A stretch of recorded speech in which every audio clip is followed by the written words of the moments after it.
Hi, this is Meera with Keller Williams, and welcome to the third episode of COVID-19 and Real Estate. George Floyd has been on our minds for the last 10 days. With so many things happening around us, I'm sure we are still grappling with so many uncertainties and what can we do, what can't we do.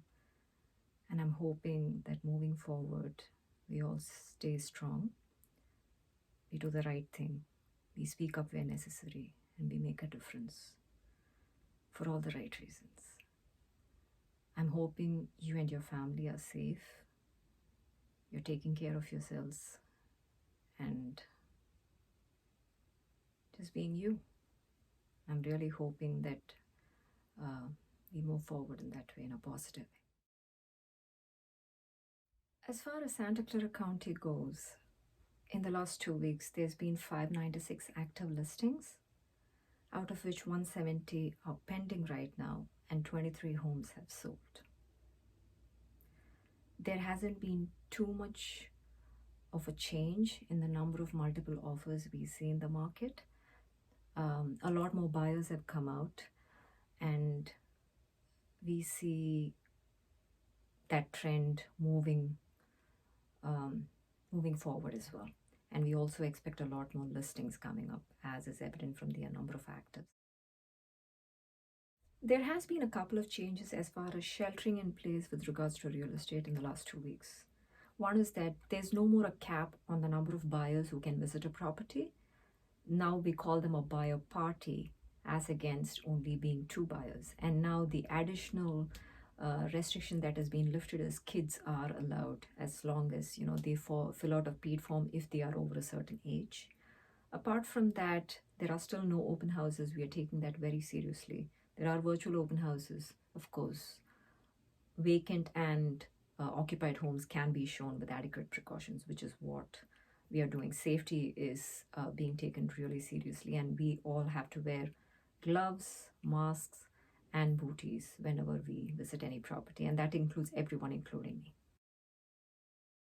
As far as changing to lending rules go, just a recap from the last time I spoke to you, these are not being offered in the current market. No cash out loans, no equity loans. You cannot use your departure income to qualify for a new home purchase. Neither can you use a Schedule E income to qualify for a new home purchase. Apart from that, a few new rules have popped up in the last 2 weeks. One is that you have to have a minimum of 20% down for jumbo loans up to 2 million. Your back-end ratio for debt to income, the DTI as we call it, should not exceed 43%. And all refinances should prove that you have paid the last 3 months mortgage payments on time. And for all you number lovers out there, here are some interest rates. So interest rates are based on a 20% down and a minimum of a 760 FICO score. So jumbos, a 30-year is at a 3.375%, a 15-year is at a 3.25%, a 10-1 ARM is at a 3%, a 7-1 ARM is at a 2.875%, and I believe a 5-1 is at a 2.75%. High balance conforming. A 30-year as of today is at a 3.25%, a 15-year fixed is at a 2.625%, a 10 and a 5-1 ARM is at a 3.125%, and a 7-1 is at a 3%. Conforming loans. A 30-year fixed is at a 3.375, a 15-year is at a 2.625, a 10-1 is at a 3, and a 7 and a 5-1 is at a 2.875% as of today. Loan limits. A jumbo is anywhere between 765K and 3 million. A high balance conforming is between 510K and 765K. And conforming is between 10,000 and 510K. So next 2 weeks, the $1 million crystal ball update. We expect more listings, as is evident from the actives we have seen in the last new listings coming up in the last 2 weeks.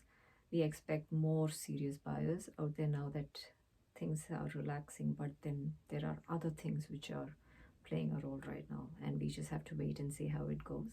So the reopening of businesses starting the 5th with quite a few restrictions and a lot of precaution is going to be a good thing, because most of the small businesses are really suffering. There are quite a few uh, in the South San Jose area which have actually closed because they are not able to make it work. So this is going to help us take that step forward back into whatever our perceived normalcy is, and see how it works out for us.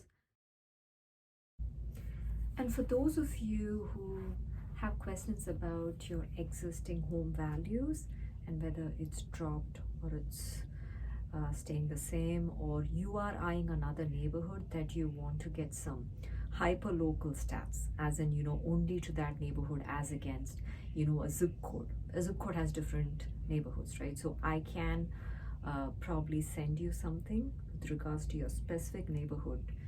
This is great if you own if you own currently, or you are buying to buy in a few neighborhoods, and I can add as many neighborhoods as you want, and I can send it out to you probably every month. So let me know if you need that, and I'll be more than happy to. That's about what I had for you this week. I hope to see you again in episode 4, which should be out in about probably a couple of weeks.